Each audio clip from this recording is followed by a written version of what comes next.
सेबी के डाटा के हिसाब से 90% ट्रेडर लॉस के अंदर होते हैं, लेकिन मैं एक सीए हूँ, मैं लोगों के फाइनेंशियल्स देखता हूँ, उनकी रिटर्न्स भरता हूँ।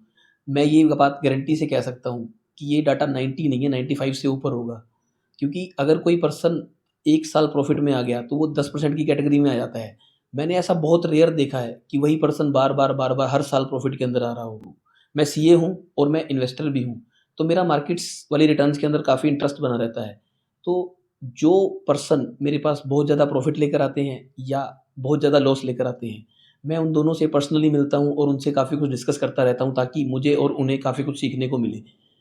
तो अगर हम बात करें लॉस वाले ट्रेडर्स की, तो वो लॉस छोटे-मोटे भी हो सकते हैं और बड़े भी हो सकते हैं। तो जनरली मैं बड़े ट्रेडर से ही मिलता हूँ जो बड़े लॉस करके आए हैं। अगर मैं लॉसेस की बात करूँ ना, तो मेरे पास 2-2 करोड़ तक के लोग लेकर आए हैं कि 1 साल के अंदर 2-2 करोड़ रुपया लॉस कर दिया है। और प्रॉफिट्स के अंदर अगर हम ट्रेडिंग की बात करें, तो मेरे पास जो प्रॉफिट्स लेकर आए हैं मैक्सिमम 20 लाख 25 लाख इतना ही लेकर आए हैं। और अगले साल की बात करूँ तो वो अगले साल में वो भी लॉस में चले जाते हैं। तो मैं उनसे दोबारा बैठा कर पूछता हूँ कि भाई इस बार क्या हो गया तुम्हें? तो वो कह रहे हैं कि हमारी ये स्ट्रैटेजी नहीं चली, वो स्ट्रैटेजी नहीं चली।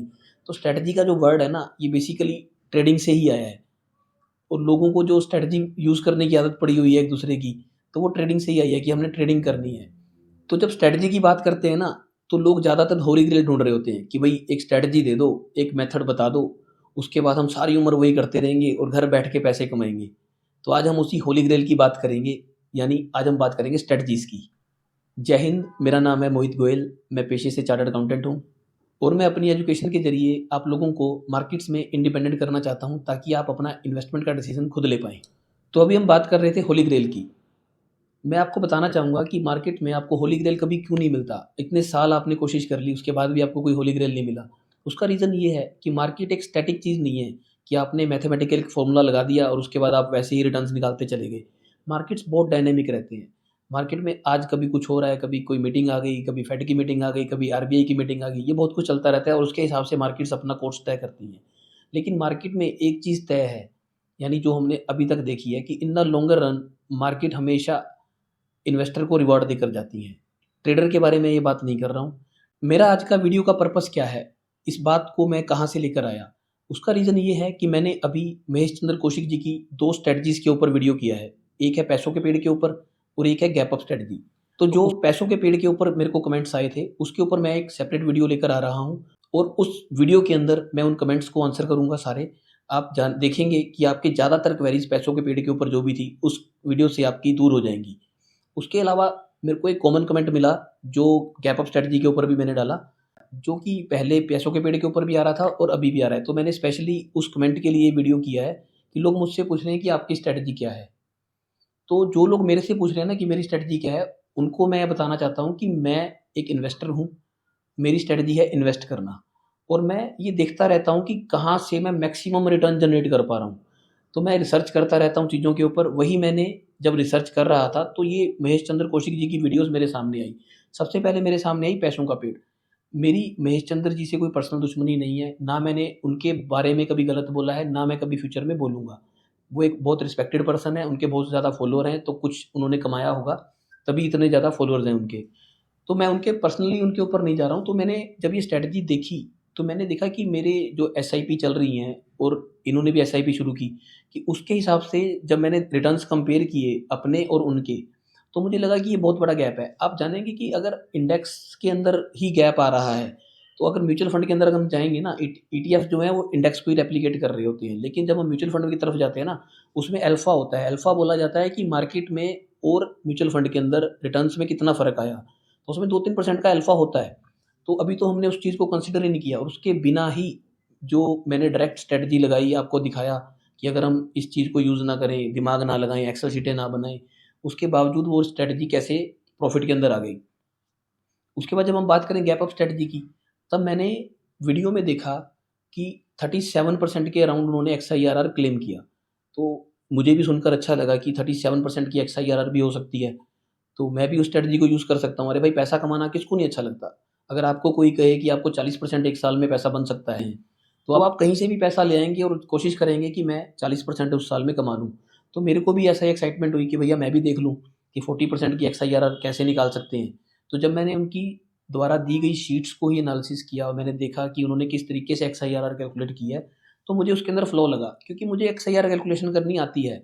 ये मैंने अपनी सीए की पढ़ाई में भी पढ़ा है, एक्सआईआर को कैसे कैलकुलेट करते हैं, और अभी मैंने रिसेंटली जो आरए का एग्ज़ाम दिया है, उसके अंदर भी मैंने एक्सआईआर कैलकुलेशन को सीखा है, और मैंने इसके बारे में काफ़ी डिटेल स्टडी भी किया है। तो मुझे पता है कि एक्सआईआर को कैसे कैलकुलेशन की जाती है। तो मैंने जब उसको कैलकुलेट करके देखा, तो जो रिज़ल्ट आया वो मैं आप लोगों के सामने था, और मैंने वो आपके साथ शेयर कर दिया। इन दोनों वीडियोज़ को करने का मेरा मोटिव ये नहीं था कि मैं आपको अपनी स्ट्रैटेजी सिखाऊँ आकर, कि भैया आओ और मेरी स्ट्रैटेजी सीखो और उसके हिसाब से ट्रेड करो। उसका मोटिव यही था कि जब आप इन्वेस्टमेंट कर रहे हैं, इसका मतलब आपका कोई ना कोई बिज़नेस चल रहा है, अगर आप पैसा लेकर आए हैं इन्वेस्टमेंट करने के लिए, और वहाँ से अगर आप रिटर्न जनरेट कर पा रहे हैं, तभी आप इन्वेस्टमेंट के लिए पैसा सेपरेट कर पा रहे हैं। तो आपका इतना दिमाग क्यों लगाना है आपने कि मेरे को किस स्ट्रैटेजी से इन्वेस्टमेंट करनी है, किस स्ट्रैटेजी के थ्रू मेरे को पैसे कमाने हैं। आप अपने पैसे को लगाइए और उसको ग्रो होने दीजिए। आप मंथली एसआईपी कीजिए, आप वन टाइम मार्केट में इन्वेस्टमेंट कीजिए अगर आप लॉन्गर ड्यूरेशन के लिए बैठे हैं। लेकिन आप ये दिमाग क्यों लगाते हो कि मैं एक एक्सेल शीट बनाऊँगा, मैं देखूँगा कि आज शेयर गैप अप हुआ या नहीं हुआ, मैं देखूँगा कि मेरे प्रॉफ़िट इतना हुआ तो मेरे को विथड्रॉ भी करना है, मैंने फिर कॉल भी सेल करना है। मेरा सिर्फ़ कहने का मकसद ये था कि आप एक सिंपल चीज़ कर सकते हो, वो क्या है? कुछ नहीं करना। सिंपल आप अपने ब्रोकर को इंस्ट्रक्शन दो, या म्यूचुअल फंड वाले जो कंपनी है उसको अपना बैंक मैंडेट दे दो कि हर हफ्ते 20,000 रुपये मेरे काटता रहे, या हर महीने इतने पैसे मेरे काटता रहे, और आपके पैसे इन्वेस्ट होते चले जाएँ।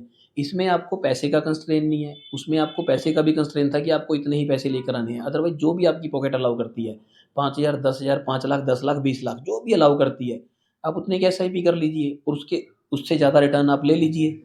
तो अभी बात कर लेते हैं मेरी स्ट्रैटेजी की। काफ़ी लोग मेरे से पूछ रहे हैं ना कि मैं कैसे ट्रेड करता हूँ। तो मैं आपको फ्रैंकली बता रहा हूँ, मेरा 50% पैसा म्यूचुअल फंड्स के अंदर पार्क रहता है और 50% के मैं शेयर्स लेता रहता हूँ। मेरे को आज तक म्यूचुअल फंड में से कभी भी पैसा विथड्रॉ करने की ज़रूरत नहीं पड़ी, क्योंकि जब से मैं कमा रहा हूँ ना कुछ म्यूचुअल फंड में डाल रहा हूँ। वो मैं अमाउंट आपको डिस्क्लोज़ ना करना चाहता, ना मैं करूँगा। पर आप इतना जान लीजिए कि मेरी ज़्यादातर इन्वेस्टमेंट म्यूचुअल फंड के अंदर पार्क्ड है। उसके अलावा अगर मैं शेयर्स की बात करूँ, तो शेयर्स मैं किसी स्ट्रैटेजी के तहत नहीं लेता कि भई मैं एक स्ट्रैटेजी बना लेता हूँ, मैं ऐसे उसको एक्सेल में डालूँगा, मैं ऐसे लिखूँगा, करूँगा। उसके तहत मैं कुछ नहीं करता। मेरी सिर्फ़ एक स्ट्रैटेजी है, वो आप ध्यान से सुन लीजिए। मुझे एज़ ए सीए कंपनी की बैलेंस शीटें समझ में आती हैं। मुझे एज़ ए सीए ये पता है कि कंपनी एनुअल रिटर्न्स के अंदर क्या लिखती है और कहाँ पर लिखती है। मुझे एज़ ए सीए ये पता है कि जो कंपनी की कॉन कॉल्स होती हैं, उसके अंदर इन्वेस्टर्स कैसे क्वेश्चन पूछते हैं, और उसका जवाब मैनेजमेंट किस तरीके से दे रही है, मुझे वो बातें समझ में आती हैं। अगर आप भी इन चीज़ों को सीख लेंगे, तो आपको किसी स्ट्रैटेजी की ज़रूरत नहीं रहेगी। आप सिर्फ बैलेंस शीट स्टडी करना सीख लीजिए और मैनेजमेंट रिपोर्ट्स पढ़नी सीख लीजिए। कुछ नहीं लगता, ज़्यादा देर नहीं लगती। आप अपने चार्ट्स उठाइए, जो कंपनी आपको चार्ट्स पे अच्छी लग रही है, या फिर फंडामेंटल्स देखिए, स्क्रीनर पर जाइए, फ़िल्टर लगाइए। जो कंपनीज़ आपकी लिस्ट में आई हैं, उनके ऊपर फंडामेंटल स्टडी कर लीजिए एक बार। बस फ़र्क ये है कि इसमें खुद से मेहनत करनी पड़ेगी, और जैसा कि मैंने बताया पहले भी, कोई मेहनत करना नहीं चाहता। हर व्यक्ति चाहता है कि हमें एक सिस्टम बना के दे दो, एक फ़ार्मूला बना के दे दो, और उस फ़ार्मूले को हम घोलते रहेंगे और सारा दिन पीते रहेंगे। सारी उम्र फ़ार्मूले नहीं चलते, क्योंकि जो नॉलेज मुझे है, वो मेरे पास ही रहेगी जब तक आप उसको सीखने की कोशिश नहीं करेंगे। अगर आप उसको सीखने की कोशिश करेंगे ना, तभी आपकी नॉलेज आपके पास आएगी और आप इंडिपेंडेंट इन्वेस्टर बन पाएँगे। इंडिपेंडेंट तो कोई चाहता ही नहीं है। मेरे से पूछ रहे हैं आपका टेलीग्राम चैनल है, मेरे से पूछ रहे हैं कि भैया आपकी स्ट्रैटेजी दे दो।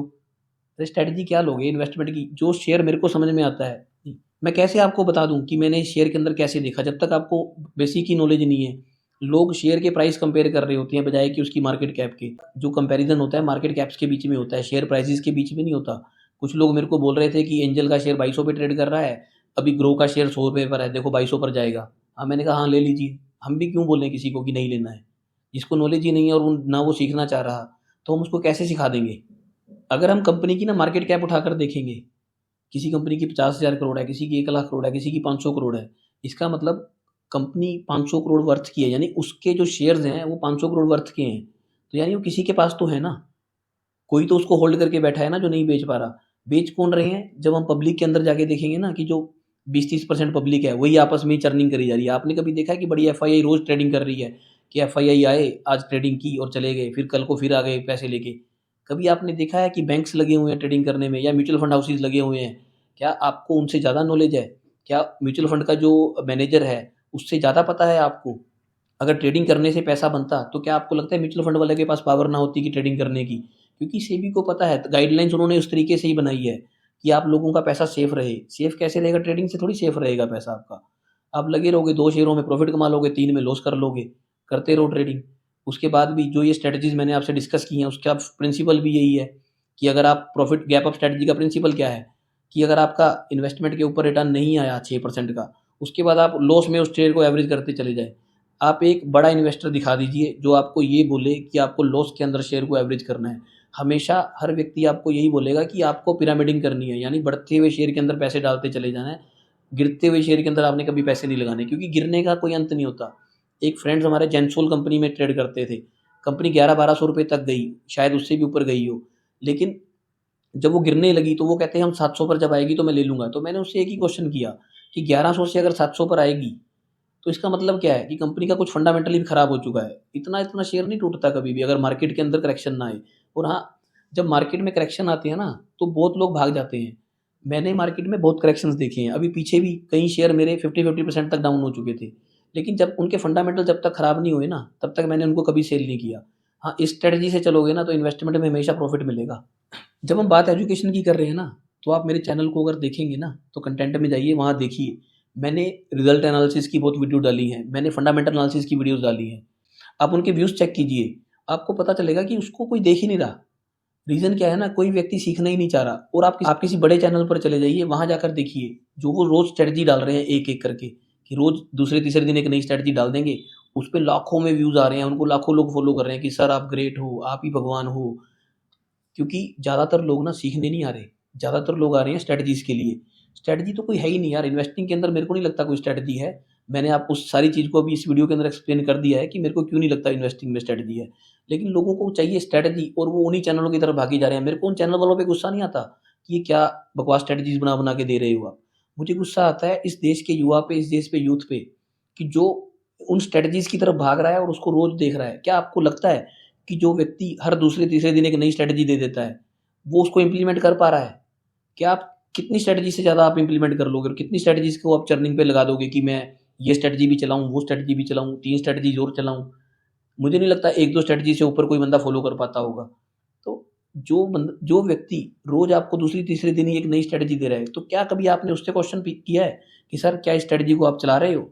इस वीडियो में ना मैंने डिस्कस किया कि मेरी स्ट्रैटेजी सिर्फ़ और सिर्फ़ मेरी नॉलेज है। अगर आप मेरी नॉलेज पे बात करेंगे ना, तो मुझे बहुत अच्छा लगेगा कि कोई क्वेश्चन पूछिए, जेन्युइन क्वेश्चन पूछिए कि सर आपने ये कैसे निकाला, वो कैसे किया? मुझे बहुत अच्छा लगता है जो लोग, काफ़ी लोग हैं जो ऐसे क्वेश्चन भी पूछते हैं, तो मैं उनको रिप्लाई भी करता हूँ कि ये चीज़ इस तरीके से होती है। लेकिन जब वो ये फालतू के क्वेश्चन आते हैं ना कि मेरी स्ट्रैटेजी बता दीजिए, मुझे वो बता दीजिए, जिस चीज़ से मुझे एलर्जी है, मतलब जिस चीज़ को मैं मना कर रहा हूँ कि आपने नहीं करनी, अगर मैं ही वो आपको देने लग गया ना कि आओ जी आपको इन्वेस्टिंग की स्ट्रैटेजी बताएँगे, किसके लिए? सिर्फ़ व्यूज़ के लिए, तो मैं नहीं वो कर पाऊँगा। तो मेरी कोई स्ट्रैटेजी नहीं है। आप नॉलेज के ऊपर ध्यान दीजिए, स्ट्रैटेजी के ऊपर नहीं। मेरे चैनल पे ना ऐसा बहुत सारा कंटेंट है और आगे भी आता रहेगा जो आपको एजुकेट कर सकता है। अगर आपको ये वीडियो अच्छे लगे तो इसको लाइक कीजिए, शेयर कीजिए और कमेंट्स में बताइए कि आप कौन-सी स्ट्रैटेजी चला रहे हो, ठीक है? तो इस वीडियो में इतना ही, मिलते हैं अगली वीडियो में। जय हिंद।